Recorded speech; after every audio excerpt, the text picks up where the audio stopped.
അപ്പോൾ നമ്മളൊരു കസിനും ഡോക്ടറാണ് ഇവിടെ ഉള്ളത്. അപ്പം 3 വയസ്സുള്ള കുട്ടിക്കെങ്കിലും മിനിമം ചെറിയൊരു ഡോസിലാണ് അനസ്തേഷ്യ കൊടുക്കാറുള്ളൂ പോലും. അപ്പം ഇതിപ്പം പ്രീമച്യൂർഡ് ബേബിയാണ്, മാത്രമല്ല 1.5 വയസ്സുള്ള ബേബിയാണെന്ന് ഇവർക്കും അറിയാം. പിന്നെ എന്തുകൊണ്ടാണ് ഇങ്ങനെ ഈ ഒരു ഇതിൽ ഡോസിൽ അനസ്തേഷ്യ കൊടുത്തതാണെന്നാണ് ഞങ്ങളുടെ ചോദ്യം. കാരണം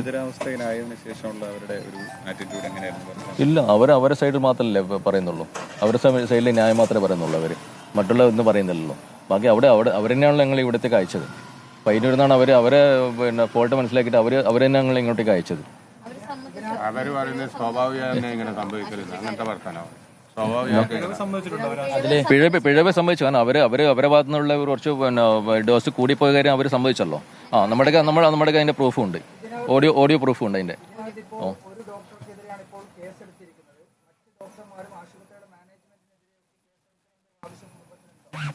ഇപ്പം ഇതില് മെയിനായിട്ടുള്ള പ്രശ്നം എന്ന് പറയുന്നത്, ഈ ഒരു 3 വയസ്സ് താഴെയുള്ള ഒരു കുട്ടിക്ക് നമ്മളെല്ലാ ഡോക്ടറോടും സംസാരിക്കുമ്പോൾ അത്രയ്ക്ക് എമർജൻസി എന്തായിരുന്നു എന്നുള്ളതാണ്. അനസ്തേഷ്യ കൊടുക്കാനുള്ള ഈ ഒരു ചെറിയ കുട്ടിക്ക് അനസ്തേഷ്യ കൊടുത്ത് ചെയ്യേണ്ട എന്ത് എമർജൻസി ആയിരുന്നു, സിറ്റുവേഷൻ ആയിരുന്നു എവിടെയെന്നുള്ളതാണ് മറ്റു ഡോക്ടർമാരോട് നമ്മൾ സംസാരിക്കുമ്പോൾ കിട്ടുന്നത്. അവിടെ ഇപ്പം നമ്മളിപ്പോൾ ആദ്യം കൺസൾട്ട് ചെയ്യുന്ന പീഡിയാട്രിഷ്യൻ എന്ന് പറയുന്നത് ആര്യ എന്ന് പറയുന്ന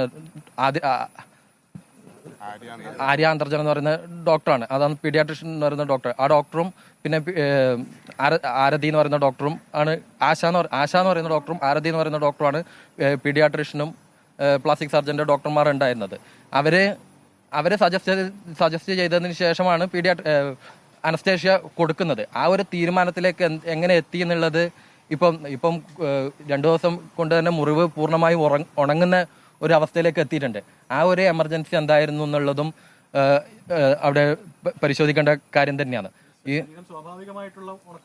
സ്വാഭാവികമായിട്ടുള്ള മുറിവ് പൂർണ്ണമായിട്ട് ഉണങ്ങി ആ ഒരു കല മാത്രം ഉള്ളതുപോലെ ആണ് നമുക്ക് പോലീസിന്റെ ഇന്റിമേഷൻ കഴിഞ്ഞ കാണുമ്പം മനസ്സിലാവുന്നത് അങ്ങനെ മാത്രമാണ്.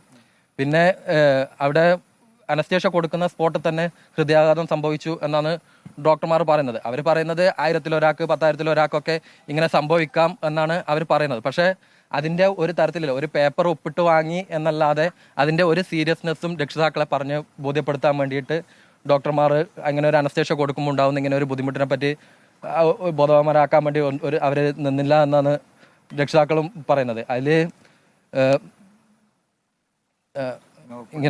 ഇങ്ങനെ കൊടുത്ത് ഹോസ്പിറ്റലിൽ നിന്ന് കയറ്റി ഇങ്ങനെ പോയാൽ തന്നെ അവിടെ റെഡ് അലേർട്ട് അടിക്കുക, എല്ലാ ഡോക്ടർമാരും വന്ന് ഹാർട്ട് അറ്റാക്കിന് ശേഷം CPR കൊടുത്ത് പൾസ് റീഗെയിൻ ചെയ്തു എന്നാണ് അവർ നമ്മളോട് പറഞ്ഞത്. എല്ലാം ഒരു നോർമൽ സിറ്റുവേഷനിലേക്ക് കുട്ടി റെസ്പോണ്ട് ചെയ്യാൻ തുടങ്ങിയതിന് ശേഷമാണ് കണ്ണൂരേക്ക് മാറ്റുക.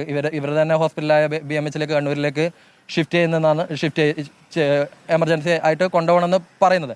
അപ്പോൾ പോലും എന്തുകൊണ്ട് ഇങ്ങനെ സംഭവിച്ചു എന്ന് അച്ഛൻ ഡോക്ടറോട് ചോദിക്കുമ്പോൾ ഡോക്ടർ പറയുന്നത് ഇതിനൊക്കെ കൂടിയാണ് നിങ്ങൾ ഒപ്പിട്ട് തന്നത് എന്നുള്ള ഒരു തികച്ചും എന്താ പറയുക മനുഷ്യത്വരഹിതമായ സംസാരമാണ് അവരെ ഭാഗത്തുനിന്ന് ഉണ്ടായിട്ടുള്ളത്.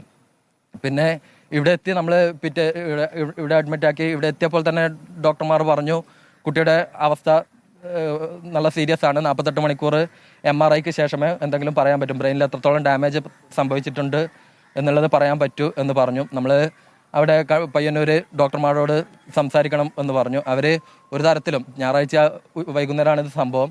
തിങ്കളാഴ്ച രാത്രി തിങ്കളാഴ്ച 3 മണി മുതൽ അവിടെ സംസാരിക്കണം എന്ന് പറഞ്ഞിരുന്നതാണ്. രാത്രി 11 മണിക്ക് ശേഷം മാത്രമാണ് അവർ സംസാരിക്കാൻ പോലും തയ്യാറായത്. അത് 48 മണിക്കൂർ MRI എടുത്ത ഡോക്ടർ പറഞ്ഞു 75% ബ്രെയിൻ ഡാമേജ് സംഭവിച്ചിട്ടുണ്ടെന്ന് അപ്പോൾ തന്നെ പറഞ്ഞിട്ടുണ്ടായിരുന്നു. പിന്നെ വെന്റിലേറ്ററിലാണ് ഇത്രയും ദിവസം കുട്ടി കഴിഞ്ഞിരുന്നത്.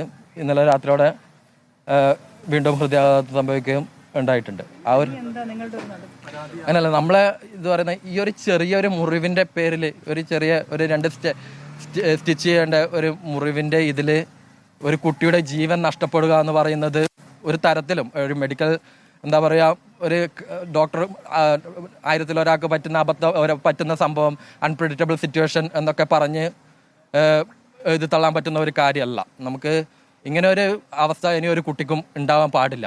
അവർ എന്തുകൊണ്ട് അങ്ങനെ ഒരു തീരുമാനത്തിലേക്ക് എത്തി? അവരെ ബിസിനസ് താല്പര്യങ്ങളാണോ, അവരെ എന്ത് താല്പര്യങ്ങളാണ് ഇങ്ങനെ ഒരു ഈ സിറ്റുവേഷൻ കോംപ്ലിക്കേറ്റഡ് ആക്കാൻ വേണ്ടി എന്താണ് അവരെ അതിന് പിന്നിൽ പ്രവർത്തിച്ചതെന്ന് നമുക്കറിയില്ല.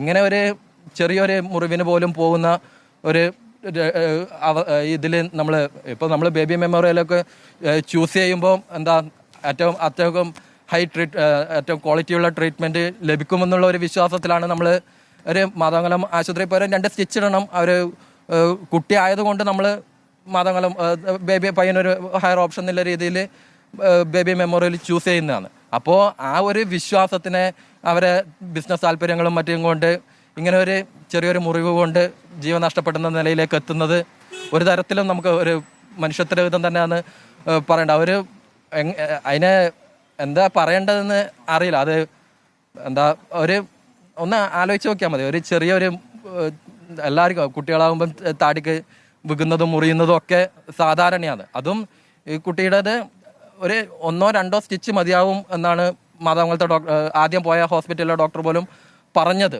അവിടെ ഇത്ര കോംപ്ലിക്കേറ്റഡ് ആക്കി ഇത്രയും ആ കുട്ടിയുടെ ജീവൻ നഷ്ടപ്പെടുന്ന വിധത്തിലേക്ക് എത്തിയതിന് പിന്നിൽ എന്താണ് കാരണം എന്നുള്ളത് നമുക്കറിയണം. അതിന് അവിടെ ഈ അനസ്തേഷ്യ കൊടുക്കാനുള്ള തീരുമാനത്തിലേക്ക് എത്തിയ ഡോക്ടർ അനസ്തേഷ്യ കൊടുക്കുമ്പോൾ ഉണ്ടായ എന്തെങ്കിലും വീഴ്ച പറ്റിയിട്ടുണ്ടോ അതൊക്കെ പുറത്തു വരണം എന്നുള്ളതാണ് പറയാനുള്ളത്. അത് മാനേജ്മെൻ്റ് ആയാലും അവരെല്ലാവരും ഇത് ഒരു ഒറ്റപ്പെട്ട സംഭവമായിട്ട് ഒതുക്കി തീർത്താൽ നാളെയും ഇത് ആവർത്തിക്കും. ഇത് നമുക്ക് മനസ്സിലാവും. നമ്മളെ വാർത്താ ചാനലുകൾക്കൊക്കെ ഇന്നലെ വരുന്ന അടിയിലെ കമൻറ്റ് വായിച്ചാൽ അവിടെ ഉണ്ടായിട്ടുള്ള പൂർവ്വകാല വീഴ്ചകളും അവരെങ്ങനെയാണ് എന്താണ് അവിടുത്തെ മിസ്റ്റേക്ക് എന്നുള്ളത് മനസ്സിലാവും. അത് അടുത്ത സ്റ്റെപ്പ് നമുക്ക് ഇത് എത്രത്തോളം മെഡിക്കലി എത്രത്തോളം നമുക്ക് ഇതിനെ ഇത്രയും വലിയ ലോബിയോട് ഫൈറ്റ് ചെയ്യാൻ പറ്റും എന്നുള്ളത് നമുക്കറിയില്ല. എന്തായാലും നമ്മൾ ഇതിൻ്റെ അവസാനം വരെ ഇനി ഒരു കുട്ടിക്ക് ഇങ്ങനെ ഒരു പ്രശ്നം ഉണ്ടാവാതിരിക്കാൻ ഇതിൻ്റെ ഈ കുട്ടിക്ക് നീതി ലഭിക്കുന്നത് വരെ അവസാനം വരെ പോരാടണം തന്നെയാണ് നമ്മളെ പ്രതിഷേധമുണ്ട് ഇവിടെ.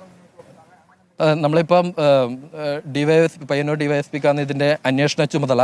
അതിൽ നീതിയുക്തമായ അന്വേഷണം നടക്കും എന്ന് അവർ പറയുന്നുണ്ട്. പക്ഷേ ഏറ്റവും നമുക്ക് അറിയാം ഇവരെ ഉന്നതതലത്തിലെ ഇടപെടലുകൾ ഉണ്ടായിട്ടുണ്ടോ എന്നുള്ളത് നമുക്ക് ബലമായ സംശയമുണ്ട്. അത്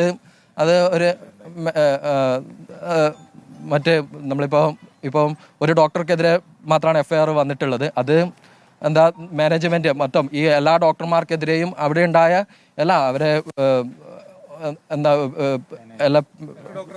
മറ്റു ഡോക്ടർമാർക്ക് ഇത് അനസ്തേഷ്യ കൊടുത്ത ഡോക്ടർ എന്ന് പറയുന്നത് കൊടുക്കുമ്പം വീഴ്ച പറ്റിയിട്ടുണ്ടോ എന്നുള്ളത് മെഡിക്കൽ ഇതാണ്. അത് നമ്മളിപ്പം മറ്റ് ഡോക്ടർമാരോട് നമ്മൾ സംസാരിക്കുമ്പോൾ മനസ്സിലാക്കിയിട്ടുള്ളത് ഒരു 3 വയസ്സ് താഴെയുള്ള ഒരു കുട്ടിക്ക് ഇത്ര ഒരു ചെറിയൊരു മുറിവിന് ഒരിക്കലും അനസ്തേഷ്യ ആരും സജസ്റ്റ് ചെയ്യില്ല എന്നുള്ള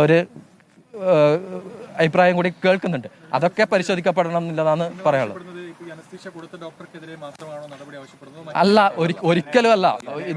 ഇത് ഒരു അനസ്തേഷ്യ കൊടുത്ത ഒരു ഡോക്ടർ മാത്രം വന്ന വീഴ്ചയല്ല. ഇത് ആ സിസ്റ്റത്തിന്റെ പ്രശ്നമാണ്. എന്തുകൊണ്ട് അത് ഒരു ചെറിയൊരു മുറിവ് പോലുമായിട്ട് പോകുന്ന കുട്ടിയെ ഇത്ര കോംപ്ലിക്കേറ്റഡ് ആയിട്ടുള്ള രീതിയിലേക്ക് ചികിത്സാ രീതികൾ കൊണ്ടുപോകുന്നുള്ള എന്താണ് അനസ്തേഷ്യ കൊടുക്കേണ്ട ആവശ്യം എന്തായിരുന്നു, അത് സജസ്റ്റ് ചെയ്യാനുള്ള സിറ്റുവേഷൻ എന്തായിരുന്നു, അതൊക്കെ തീർച്ചയായും വേണം. ഇപ്പോൾ പോസ്റ്റ്മോർട്ടത്തിനായി പെരിയാർ മെഡിക്കൽ കോളേജിലേക്ക് പോകുന്നതാണ് പറഞ്ഞിട്ടുള്ളത്. കൊണ്ടുപോകും. അതിനുശേഷം ആലോചിച്ചിട്ട് പറയാം.